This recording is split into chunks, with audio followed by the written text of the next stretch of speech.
এক্সেলে আমরা ডেটা সচরাচর ফিল্টার করি কিভাবে? এই যে কাস্টমার নেমের উপরে গেলাম, ধরুন আতিফের ডেটা দেখতে চাই, এইভাবে আমি ক্লিক করে ওকে করি। আবার এখানে যাই, আনচেক করি, রায়হান তানজিমের ডেটা দেখি, এইভাবে চেঞ্জ করি। কিন্তু আজকে আমরা একটি স্মার্ট পদ্ধতি দেখবো যেটার নাম হচ্ছে স্লাইজার। এখন এই টোটাল ডেটাটা আমি সিলেক্ট করব, করার পরে কিবোর্ড থেকে কন্ট্রোল টি বাটন প্রেস করব। এটাকে টেবিলে কনভার্ট করার জন্য মাই টেবিল হ্যাজ হেডার্স, আমি ওকের উপরে ক্লিক করলাম। এখন টেবিল ডিজাইনের আন্ডারে আমরা এখান থেকে চলে যাব ইনসার্ট স্লাইসারের উপরে। যাওয়ার পরে আমি কিসের উপর ভিত্তি করে করতে চাই? আমি কাস্টমার নেমের উপর ভিত্তি করে করতে চাই। আমি ওকের উপরে ক্লিক করব। তাহলে দেখেন এরকম একটি স্লাইসার আমাদের সামনে চলে আসলো।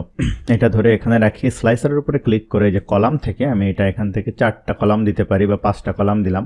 এই যে 5টা দিলাম, এটা একটু টেনে এভাবে বড় করে দেই। এখান থেকে বিভিন্ন স্টাইল আছে, স্টাইল সিলেক্ট করে দিলাম। এখন আমি যেটা করব, এটা ধরে এখানে সুন্দর করে উপরে এভাবে রেখে দিব। এখন দেখেন আলামিনের উপরে ক্লিক করলাম, ডেটা ফিল্টার হয়ে গেল। কন্ট্রোল বাটন প্রেস করে আতিফের উপরে যদি আমরা করি, তাহলে আতিফ আর আলামিনেরটা দেখাচ্ছে। এটা এখান থেকে আমি ফিল্টার ক্লিয়ার করে দিতে পারি, আবার এভাবে ফিল্টার করতে পারি।